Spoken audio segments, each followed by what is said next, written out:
स्वागत। सुमारे 5 महिन्यांपासून प्रलंबित असलेली सावदा महसूल मंडळातील 1600 पेक्षा जास्त शेतकऱ्यांची केळी पीक विम्याची प्रलंबित रक्कम तातडीने शेतकऱ्यांच्या खात्यात जमा होण्याच्या मागणीसाठी या महसूल मंडळातील शेतकऱ्यांनी आजपासून रावेरच्या तहसीलदार कार्यालयासमोर बेमुदत उपोषण सुरू केले आहे। पीक विमा भरपाईची रक्कम मिळण्याची मुदत संपून आता 5 महिने झाले आहेत।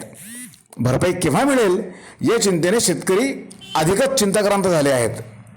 पाहूया याबाबतच्या त्यांच्या प्रतिक्रिया आपलं रावेर मीडियासाठी। काय मागणी आहे तुमची? आज तुम्ही आमरण उपोषणासाठी बसलाय? तालुक्यातील 8 मंडळांपैकी 7 मंडळाचे पीक विम्याचे पैसे शेतकऱ्यांच्या खात्यात वर्ग झाले। एकमेव सावदा मंडळ असं आहे की तेथील 1600 शेतकरी हे पीक विम्याच्या लाभापासून वंचित आहे। त्या संदर्भात वारंवार आंदोलन, निवेदन, उपोषण करूनही कोणी याची दखल घेतली नाही। त्यामुळे शेवटी सावदा मंडळातील शेतकऱ्यांना आमरण उपोषणाचा टोकाचा निर्णय हा आम्हा सहकाऱ्यांना घ्यावा लागला आणि जोपर्यंत शासनाकडून किंवा अधिकाऱ्यांकडून आम्हाला लेखी स्वरूपात किंवा ठोस असं हे भेटणार नाही, म्हणजे उत्तर मिळणार नाही, तोपर्यंत आम्ही हे आमरण उपोषण सोडणार नाही। कारण जवळपास 4 महिन्यापासून विम्याची रक्कम प्रलंबित आहे। तालुक्यातील 8 मंडळांपैकी 7 मंडळांना जर केळी पीक विम्याची रक्कम मिळाली तर सावदा मंडळच का वगळले गेले किंवा रक्कम त्यांचीच का थकीत आहे याबाबत आम्हाला कोणी व्यवस्थित उत्तर देत नाही आहे। त्यामुळे आम्ही हातबल होऊन आता हा निर्णय घेतलेला आहे आणि जिथपर्यंत आमची मागणी आता मान्य होत नाही किंवा आम्हाला म्हणजे शेतकऱ्यांचं समाधान होईल असं उत्तर मिळणार नाही तोपर्यंत हे आंदोलन आता उपोषण आता सोडणार नाही। केंद्र राज्य सरकारने मागील आंदोलनात तुम्ही सांगितलं होतं की बा केंद्र आणि राज्य सरकारने आपला हप्ता भरला नाही म्हणून याचा प्रॉब्लेम येतो असं तुम्हाला जिल्हाधिकाऱ्यांच्या मीटिंगमध्ये सांगितलं होतं। नेमका काय गोड आहे तोच गोड असा आहे की आमचा हाच गोड असा झाला की बाकीच्या मंडळांना आधी त्यांनी पैसे कसे दिले 8 मंडळांना आणि एकच लेट का झालं याच्यावरनं आम्ही सुरुवात केली होती की एवढा लेट जो 5 महिने झाला।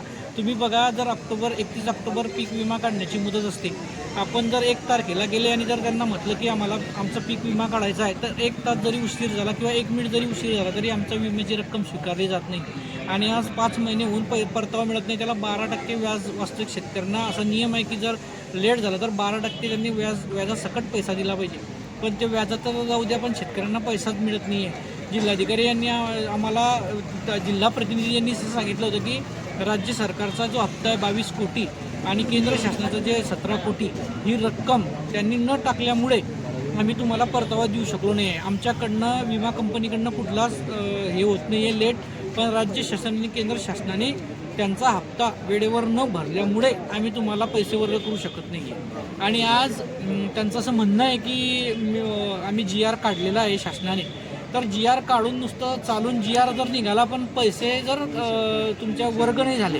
अजून ट्रेझरीमध्ये तर आम्हाला तो पैसा अजून मिळणार नाही। तो अजून जर लेट झाला तर हा ट्रेझरीत लवकर वर्ग होऊन तो परतावा शेतकऱ्यांच्या खात्यात कसा लवकर वर्ग होईल त्याचं शासनाचं लक्ष वेधण्यासाठी आज आम्ही इथं कळवण्याचा प्रयत्न केला। अशाही संदर्भात चर्चा सुरू होती, काही तुमचं काही लोकप्रतिनिधी संदर्भात आरोप वगैरे काही त्यांनी डावलनं म्हटल्यापेक्षा त्यांनी 5 महिन्यात जर 1 महिना किंवा 2 महिन्यामध्ये जर तत्परता जास्त दाखवली असती, सर्व शेतकऱ्यांना घेऊन जर परतावा लवकर आणून दिला असता तर तीच खूप मोलाची कामगिरी झाली।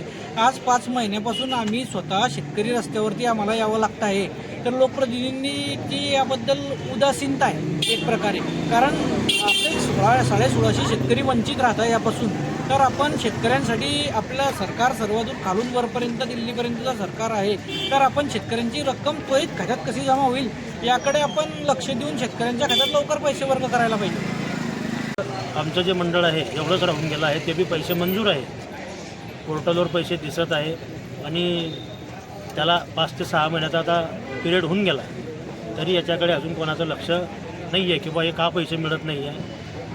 इथल्या ग्रामस्थांनी म्हणा किंवा जे काही लोक इथे हे करत आहे, आंदोलन करत आहे, यांनी सगळे कलेक्टर, तहसीलदार सगळ्यांना वेळोवेळी जागे करून त्यांच्या मागण्या ज्या आहेत त्यांच्यापर्यंत पोहोचवल्या आहे, तर तरी अजून 5-6 महिन्यापासून इथे कोणत्याही प्रकारचा हे झालेला नाही। पुन्हा यंदाचे नवीन आणखीन विमे काढणे होऊन गेले आणि विमे काढणे झाल्यावर अजून त्याचाही काही फुकारा अजून होणार दिसत नाही आहे. म्हणजे मागचे जे लटकले ते लटकले, अजून पुढचे बी लटक्याची शक्यता दिसते. मला वाटतं जवळजवळ 11,60,00,000 रुपयापर्यंतची ही रक्कम आहे मागच्या वर्षाची, आणि 1600 शेतकरी आहे त्याच्यामध्ये. बरं, हे पैसे त्याचे हक्काचे आहे, मंजूर झाले आहे, आणि त्याला विलंब होतो. इलेक्शन आलं की हे सरकार बिना मागताना पैसे, लाडकी बहीण असो काही असो, त्याला बिना मागता पैसे देत आहे, आणि याचे मंजूर पैसे असून सध्या यांना इथला विलंब होतो आहे, तर हे चुकीचं आहे. तर हे सगळ्यांच्या वतीनं आम्ही विनंती करतो की बा जे लोकप्रतिनिधी असतील, आमदार असो खासदार असो, त्यांनी जरा लक्ष देऊन याच्याकडे त्वरित काहीतरी मार्ग काढावा ही विनंती आहे आमची सर्व शेतकरी लोकांची.